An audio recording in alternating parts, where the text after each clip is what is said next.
ओम की ध्वनि ओ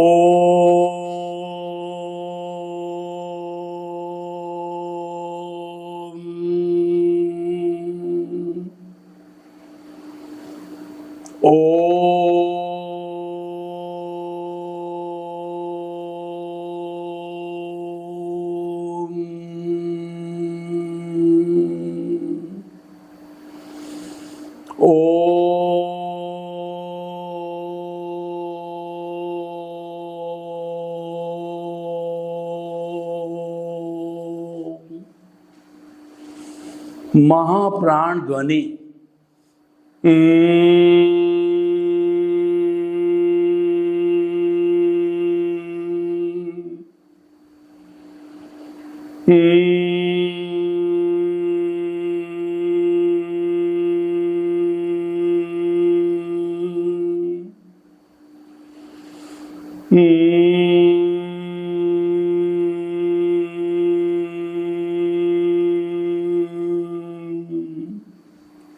भाई और बहनों, मातृशक्ति को नमन।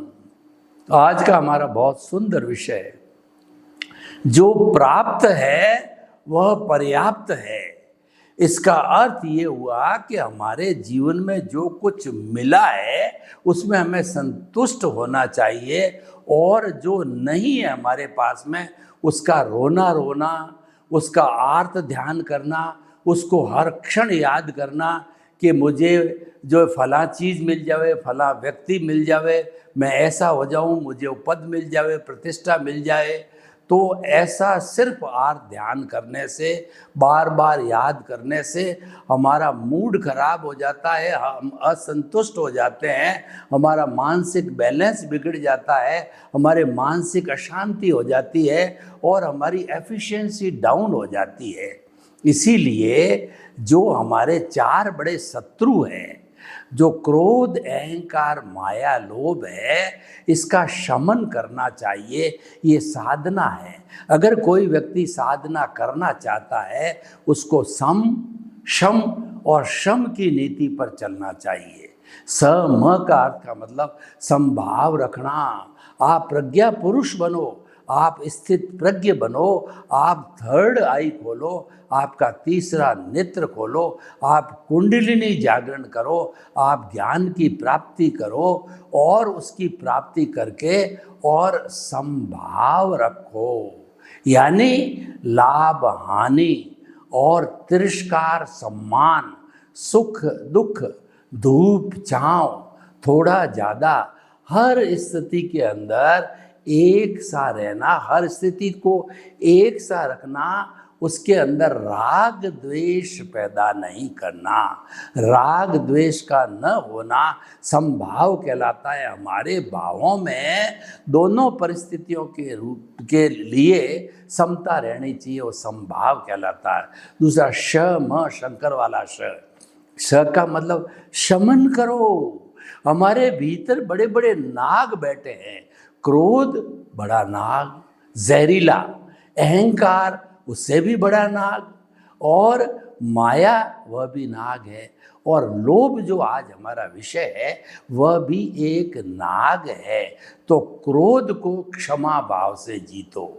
अगर कोई हमारे पर क्रोध करता है या हमको क्रोध भीतर आ जाता है और हम उसको दूसरे पर डालने की कोशिश करते हैं, उस समय में सम्यक ज्ञान, सम्यक दर्शन की एप्लीकेशन करो तो आपको मालूम पड़ेगा कि क्रोध की जगह मुझे क्षमा भाव रखना चाहिए। यानी लेट गो करो। किसी पे क्रोध आया, लेट गो। किसी पर क्रोध आया, लेट गो। और कोई हमारे पर क्रोध कर रहा है उसको स्वीकार मत करो, वो अपने आप वापस चला जाएगा। उसकी उपेक्षा करो, उसमें मध्यस्थ भाव रखो, उसके अंदर इंटरेस्ट मत लो, उसमें उदासीन रहो तो वापस लौट के चला जाएगा। और अभिमान सबसे बड़ा शत्रु। तो अभिमान को जीतने के लिए मृदुता रखो। मृदुता का अर्थ होता है हमारे भीतर मिठास होना चाहिए, यानी विनय का भाव होना चाहिए। विनय समस्त गुणों की खान है। अगर एक विनय का गुण आ जाता है तो समस्त गुण अपने आप आ जाते हैं।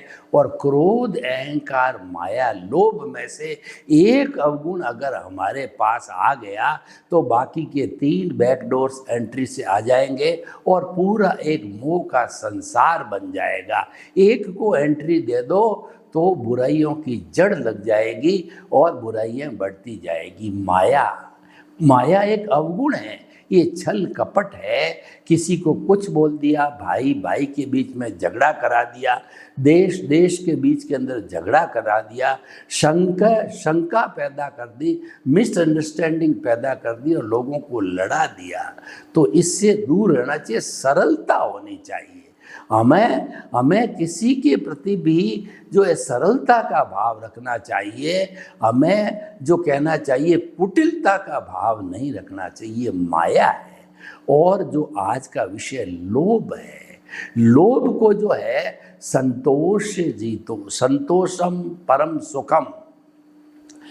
जो कंटेंटमेंट इज हैप्पीनेस, गो धन गज धन बाजी धन और रतन धन खान, जब आवे संतोष धन सब धन धूरी सम। यानी कि जो मेरे पास में है, जो मुझे प्राप्त है वह पर्याप्त है। और दूसरी बात, अगर हम साइंटिफिक बात करें या हमारे सनातन सत्य की बात करें तो अधिक पाना न ये पाना आपके हाथ में नहीं है। इसका सारा कंट्रोल कुदरत के हाथ में है और उसके लिए उदय और प्रारब्ध के आप अधीन हो। जब आप पिछले जन्म में फिल्म बनाई थी, कॉजेस डाले थे, पिछले मन के अंदर भाव कर्म पे कोट लगा करके आपने जो है भाव कर्म बनाए थे और उस भाव कर्म इस जन्म में द्रव्य कर्म बनाए, अगर उसमें वो चीज़ मिसिंग है तो आपको कहाँ से मिलेगी? नहीं मिल सकती। आपकी दुकान के अंदर अगर सोने के जेवर नहीं हैं और आप ढूंढ रहे हो तो कहाँ से मिलेगी? नहीं मिल सकती। देखिए, एक बेचारी बूढ़ी माँ थी तो उसके झोंपड़ी के बाहर म्युनिसिपैलिटी की लाइट लगती थी, तो झोंपड़ी के अंदर कनेक्शन नहीं था, अंधेरा था, उसकी सुई गुम गई। तो माँ उसको ढूंढने के लिए म्युनिसिपैलिटी की लाइट के नीचे ढूंढने लगी। तो जो है एक युवक आया कि माजी माजी क्या ढूंढ रहे हो? उसने कहा मेरी सुई गुम गई, ढूंढ रही हूँ। माई कहाँ पे गुनी? कि मेरी झोंपड़ी के अंदर गुनी। तो यहाँ क्या ढूंढ रही हो? ये तो अज्ञानता है, गुमी तो वहाँ है और ढूंढ तुम यहाँ रहे हो। तुमने तो पिछले जन्म में कॉज डाला ही नहीं कि फलां जो है मुझे पत्नी मिले, मैं करोड़पति बन जाऊं। आपके तो उसके अंदर जो है विधाता ने लेख लिखे ही नहीं, आपने तो कॉज डाले ही नहीं। आप कहाँ से करोड़पति बनोगे? आप कितना ही प्रयास करो नहीं बन सकते, क्योंकि हमारी जो कुदरत है वो हमारे उदय और प्रारब्ध की जनरेटर, ऑपरेटर और जो है डिस्ट्रॉयर है, जिसको हम गॉड कहते हैं। कई लोग कहते हैं कि भगवान की इच्छा के बिना, भगवान के नियंत्रण के बिना एक पत्ता भी नहीं हिलता, तो हम भी मानते हैं ये हमारी गॉड है, वो ये कुदरत है। तो कुदरत जो है हुआ सो न्याय। कुदरत हमेशा न्याय करती है। हमारे फिजिकल कोर्ट्स के अंदर तो वकीलों की बहस के आधार पर, एविडेंसेस के आधार पर, डॉक्यूमेंट्स के आधार पर सब बातें जो है जज जो है वो डिसीजन देता है। ये मैन मेड डिसीजन है, इसमें गलती होने की संभावना है, लेकिन कुदरत का कानून प्योर मैथमेटिक्स है, उसके अंदर कोई भी गलती होने की गुंजाइश नहीं है। इसीलिए कहते हैं ईश्वर जो करता है वो न्याय करता है, कुदरत जो करती है न्याय करती है। उसको चैलेंज करना व्यर्थ है कि उसमें गलती हो ही नहीं सकती। बाहर के कोर्ट के अंदर तो हम जो है सेशन की जो अपील करते हैं हाई कोर्ट में, हाई कोर्ट की अपील करते हैं सुप्रीम कोर्ट में, क्योंकि वो मैन मेड जो है निर्णय है, गलती हो सकती है, लेकिन ईश्वर ने किया, कुदरत ने किया, उसमें गलती की गुंजाइश नहीं है। तो फिर आप उसको प्रोटेस्ट करोगे तो क्या होगा? वो मिथ्या ज्ञान, मिथ्या दर्शन है, उसको स्वीकार करो। वो स्वीकार करने का अर्थ यह हुआ कि कुदरत के कानून की पालना करना। जब कुदरत का कानून आप जीवन भर जन्म जन्मांतर तक पालन करते रहोगे तो जो कॉज बढ़ेंगे आपके, जो आपका भाव मन बनेगा, जो आपके भाव, जो कि आत्मा की सत्ता है, उसमें से भाव जब प्रतिष्ठित आत्मा में आकर के भाव कर्म बनने के लिए कोड चढ़ाएगा किसी प्रोसेसिंग फैक्ट्री के अनुसार, तो जो कोड चढ़ेगा वो मोक्ष के लायक और सहायक होगा। क्योंकि जो है आपके केंद्र में आत्मा है, आप चिंतन केंद्र का कर रहे हो, आप कुदरती रचना देख रहे हो, आप सनातन सत्य का पालन कर रहे हो, आप अनुशासन में हो, आपको कोई खतरा नहीं है।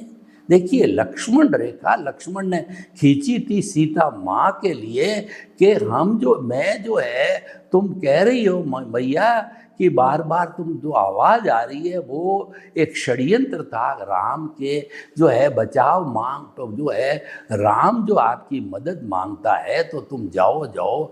लक्ष्मण ने कहा कि भैया ने मुझे आपकी सुरक्षा के लिए रोका, मैं नहीं जाऊंगा। तब वो बहुत जब ज़्यादा नाराज हुई तो लक्ष्मण ने एक लक्ष्मण रेखा खींची, पंचवटी कुटिया के पास में, कहा कि इस रेखा के बाहर आप नहीं आओगी तो आपका कोई बाल बांका नहीं कर सकता। आप अनुशासन में हो, मर्यादा में हो, आप कुदरती रचना देखते रहते हो, आप कुदरत के कानून का पालन करते रहते हो, आप हुआ सो न्याय करते रहते हो, आपका बाल बांका कोई नहीं कर सकता। जो है वो इसीलिए कहा गया है कि जाको राखे साइया मार सके ना कोई, बालन बांका कर सके जो जग बैरी होए। सारी दुनिया बैरी हो जावे लेकिन ईश्वर उसका रखवाला है। अगर आपके भीतर विराजमान शुद्ध आत्मा भगवान परमात्मा आप उसके पक्ष में है, या आप उसकी भजना करते हो, आप उसके अनुशासन में रहते हो, आप उसके केंद्र में उसकी उपासना करते हो, तो दुनिया की कोई ताकत नहीं है कि आपका कोई भी बिगाड़ कर सके और आपको मुक्ति में जाने से कोई रोक सके।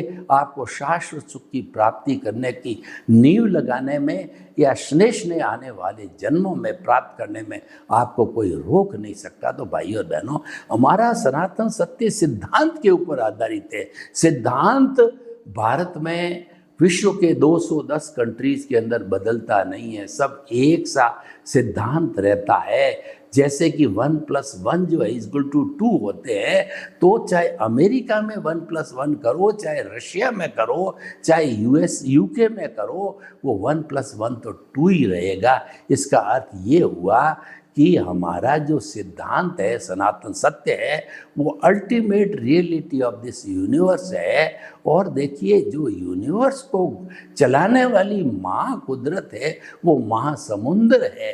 जब नदियाँ समुद्र में गिरती है तो महासमुंदर जो 75% पानी है इस पृथ्वी के ऊपर और 25% जो है लैंड है, टापू है, तो आप जो है फिर महासमुंदर के अलावा आप कहाँ जा पाओगे? यानी कुदरत महासमुंदर है और शाश्वत सुख देने वाली सत्ता विभु है, वो स्वयं भू है जिस पर किसी का कानून नहीं चलता है। उससे बड़ी क्या चीज़ हो सकती है? वो तो पूरे ब्रह्मांड को जानने वाला है, देखने वाला है। वो तो जो है वो केवल ज्ञानी है, तो उससे बढ़ के कोई ज्ञान है ही नहीं है। तो फिर महासमुंदर के परे कहाँ जाओगे? या जो है आप जो है शाश्वत सुख का प्रभु है, उसके परे कहाँ जाओगे?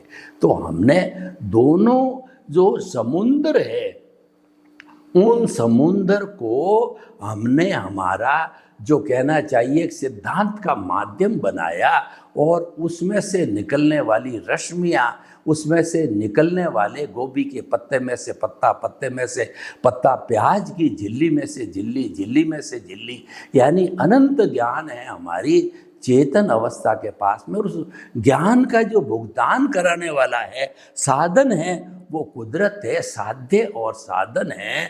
जब विश्वव्यापी है तो फिर विश्व के बाहर कहाँ जाओगे? विश्व के बाहर तो आलोक है, आलोक में जीवन ही नहीं है। आप चले गए तो मर जाओगे। आप उस ब्रह्मांड में 84 लाख जीवा योनि, बर्थ प्लेसेस के असंख्य अनंत प्राणी जीवन धारण करते हैं, क्योंकि सबकी माँ कुदरत है। और छह जो है शाश्वत द्रव्यों के समवाय को कुदरत कहते हैं, चेतन, अचेतन और जो है मोशन, रेस्ट, टाइम और स्पेस। जहाँ ये छह शाश्वत द्रव्य तत्व होते हैं उसको कुदरत कहते हैं। और एक भी जो है ऐसा अवसर नहीं आता, भूत, भविष्य और वर्तमान में कोई क्षण ऐसा नहीं आता है जिसमें से कोई अब्सेंट रहे, या एक सुई की अणी जितनी जो है हमारे इस कुदरत के अंदर खाली जगह नहीं है जहाँ पर कि ये छह द्रव्य नहीं हो।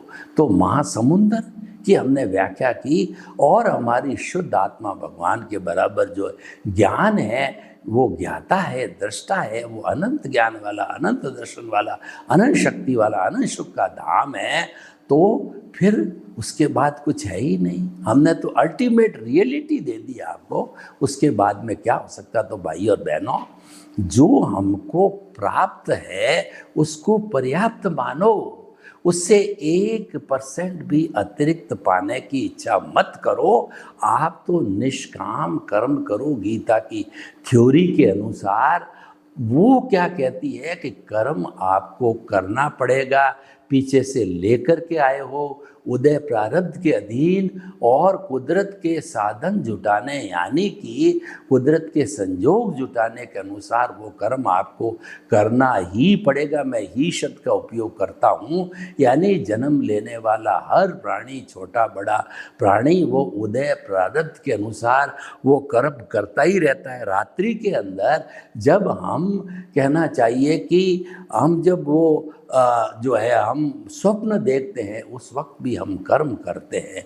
रोक नहीं सकते हम कर्म को, पर कर्म को कैसे करें? कर्म करो पर फल की इच्छा मत रखो, यानी कि मुझे रिजल्ट क्या मिलेगा वो आपके हाथ की बात नहीं है। रिजल्ट तो उदय और प्रारब्ध के अधीन है। उदय प्रारब्ध हिडन है, वो तो जब उदय में आएगा, जब मालूम होगा कि सुख मिलेगा या दुख मिलेगा। आपने आंसर शीट में लिखना वो लिख के दे दिया एग्जामिनर को, लेकिन जब रिजल्ट आउट होगा वह तो जो है अंदर लॉक एंड की में बंद है आपकी आंसर शीट। जब रिजल्ट मालूम होगा तभी आपको पता पड़ेगा कि मुझे ये परिणाम मिला। तो भाई और बहनों, आप प्राप्त है वो पर्याप्त है, इसको व्यवहार जगत में भी लागू करो, क्योंकि आपके हाथ में नहीं है अतिरिक्त पाने का। देखिए, मैं कुछ उदाहरण देता हूँ तो ये क्लियर हो जाएगा कि आपके हाथ में नहीं है अतिरिक्त प्राप्त करने का।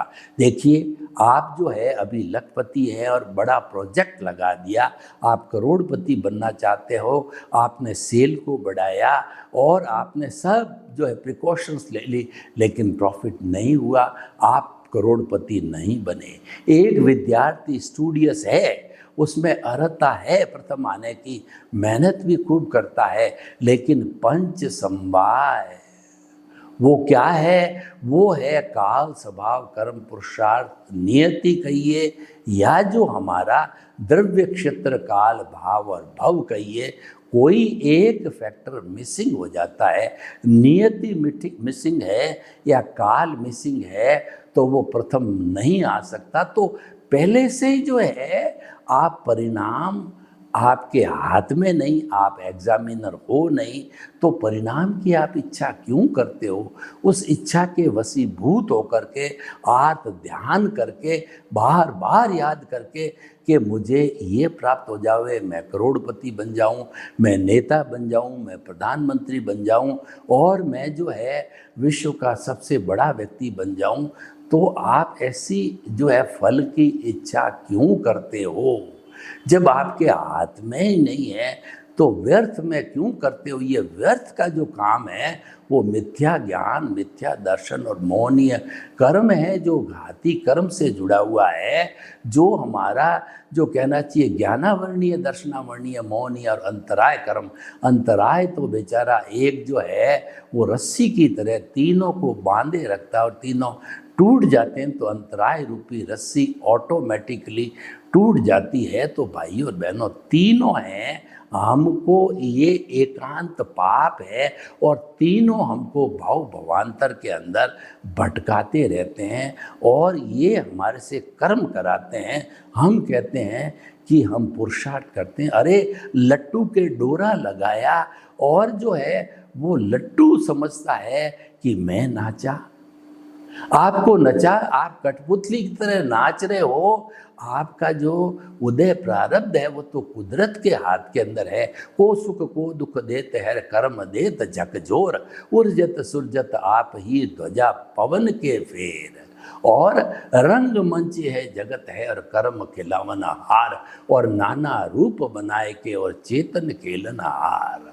तो ये चेतन तो कर्मों के अधीन खेलता है, आपके हाथ में नहीं है खेलना। कठपुतली खेलती है, खिलाने वाला डोरा है वो किसी के और के हाथ के अंदर है, और जो मंदिर पर ध्वजा को उलझाने वाला, सुलझाने वाला है पवन है, वो अपने आप सुलझाती है। तो जो ऑटो मोड से उदय और प्रारंभ चल रहा है और वो पिछले जन्म की ध्वनि की प्रतिध्वनि है, पिछले जन्म के एक्शन का रिएक्शन है, वो पिछले जन्म का जो आपने भाव कर्म डाला था वो द्रव्य कर्म है, तो वह उदय और प्रारब्ध के अधीन है। तो आप अतिरिक्त कहाँ से लाओगे? उस फिल्म में नहीं है, उस स्क्रिप्ट में नहीं है, वो उसकी मन वचन का है कि जो बैटरी है डिस्चार्ज होने वाली, उसमें चीज़ है ही नहीं, तो लाओगे का तो क्यों दुखी हो रहे हो? व्यक्ति जीवन भर ये लेकर के दुखी हो रहा है। व्यक्ति अपने दुख से कम दुखी है और दुनिया के दुख से ज़्यादा दुखी है। व्यक्ति ये चिंतन करता है कि मेरा तो 1 मंजिला मकान है, पड़ोसी के 5 मंजिला मकान है, तो भीतर वो ददकता रहता है और वह उसकी नेगेटिविटी है। वो चाहता है कि मेरे 5 मंजिला मकान बन जाए। वो तो पुण्य कमा के लाया था, उसकी स्क्रिप्ट में, उसकी फिल्म में है, जब बन गया। तुम्हारी फिल्म में नहीं है। जो इसीलिए ईश्वर ने तुम्हें दिया, भाग्य ने तुम्हें दिया, उदय और प्रारब्ध ने तुम्हें दिया, पुण्य दिया, पाप दिया, उसको स्वीकार करो और उसको स्वीकार करके और आप उसको पर्याप्त मानो। आप आर्थ ध्यान मत करो, आप मिथ्या ज्ञान, मिथ्या दर्शन और मोहनीय कर्म मत करो। आप तो जीवन में एक ही बात याद रखो कि मेरे करने वाले भीतर प्रभु है। मैं तो प्रभु का दास हूँ, प्रभु का नौकर हूँ। जो कुछ करता हूँ प्रभु को समर्पित होकर के करता हूँ, अकर्ता भाव। यानी कि गुरु ने जब आपको ज्ञान दिया, जब आपका एनलाइटनमेंट हुआ, जब आपका कुंडलिनी जागरण हुआ, जब आप बहिरात्मा से अंतरात्मा बने, आपकी सीट चेंज हुई, आपका नया जन्म हुआ, तब आपको क्या हुआ कि गुरु ने आपको अपने अतिशय से, आपके भाग्योदय से, उसके भाग्योदय से, जो आपका कर्म बंधन करने वाला बड़ा फैक्टर दर्शन मोहनीय का अनंतानुबंधी कषाय जहर की थैली को फेंक दिया और पीछे बहुत डाइल्यूट अप्रत्याख्यानी, प्रत्याख्यानी और संजलन बाकी रहे। वो कॉज जो डालेंगे वो बहुत कोमल होंगे, वो कॉज बहुत नरम होंगे, वो कॉज तुरंत जो है भुगत लिए जाते हैं। वो पत्थर पर लकीर बनाने के समान नहीं है, वो तो पानी में लकीर खींचने के समान है। सॉफ्ट लकड़ी के अंदर जो है वो कहना चाहिए कि जो है निशान बनाने के समान है। तो ऐसा जो है हमारा सॉफ्ट काम तो सहज ही उदय प्रारब्ध टाइप ही है, वो डिस्चार्ज के टाइप ही है। तो भाई और बहनों, व्यक्ति को हमेशा अपने जो कुछ है उसमें संतुष्ट रहना चाहिए। और जब संतुष्टि व्यक्ति सीख जाता है तो अब मैं निश्चय नय की बात में आता हूँ कि संतुष्ट व्यक्ति का जो है वो आर्ट ऑफ द विजन के अंदर सम्यक ज्ञान सम्यक दर्शन प्रभु की हाजिरी से जो एप्लीकेशन करता जा रहा है, और उसने जब रिजल्ट देखा तो मालूम पड़ा कि सम्यक ज्ञान सम्यक दर्शन का जो है वो डेवलपमेंट बहुत ज़्यादा हो गया। आप उसका टेस्ट करना चाहते हो कि आपको बुखार है या नहीं है, तो आप जो है वो बुखार नापने के यंत्र को खाक में दबाओ, वो बता देगा 100 डिग्री 102 डिग्री इसका मतलब बुखार है, और 98.4 के आसपास है इसका मतलब बुखार नहीं है, नापा जा सकता है। तो आप भी नाप सकते हो कि मेरा जो है सम्यक ज्ञान सम्यक दर्शन का डेवलपमेंट हो रहा है या मिथ्या ज्ञान मिथ्या दर्शन मोहनीय अज्ञान रूपी कर्म सघन हो रहा है और डेंस हो रहा है वो, और जो घनिष्ठ हो रहा है। तो उसकी सबसे बड़ा टेस्ट है कि अगर आपके जीवन में संभाव आता है तो आप पास हो, आपका सम्यक ज्ञान सम्यक दर्शन का डेवलपमेंट बढ़ रहा है। और अगर आपके अंदर जो है वो कहना चाहिए कि क्रोध अहंकार माया लोभ की अग्नि धधकती है, ऐसे की ऐसी धधक रही है जो जन्म के समय थी पिछले जन्म में थी, तो मान के चलिए कि आपका जो है मिथ्या ज्ञान मिथ्या दर्शन और मोहनीय कर्म का डेवलपमेंट हो रहा है। दो रास्ते हैं, तो दो रास्ते में अब आपको तय करना है कि कौन सा रास्ता स्वीकार करते हो, क्योंकि ये आपके पास में फ्रीडम है। जो आपका प्रभु है भगवान है ईश्वर है वो स्वयंभू है, वो विभु है, उसके ऊपर किसी का कंट्रोल नहीं चलता है। तो वो जिस रास्ते पे जाना चाहता है उस पे जा सकता है। तो इस तरीके से जो हमारे पास पर्याप्त है उसको पर्याप्त मान के संतोष करो। सर्वे भवन्तु सुखिनः, सर्वे सन्तु निरामया। लोग के जीवों को सुख मिले, शांति मिले, आनंद मिले, प्रेम मिले, सौहार्द मिले, और हम सभी हिल मिल करके जो है जो प्राप्त है उसको पर्याप्त मान करके संतोषी जीवन का यापन करें। आपके प्रति मंगल भावना। ओम शांति।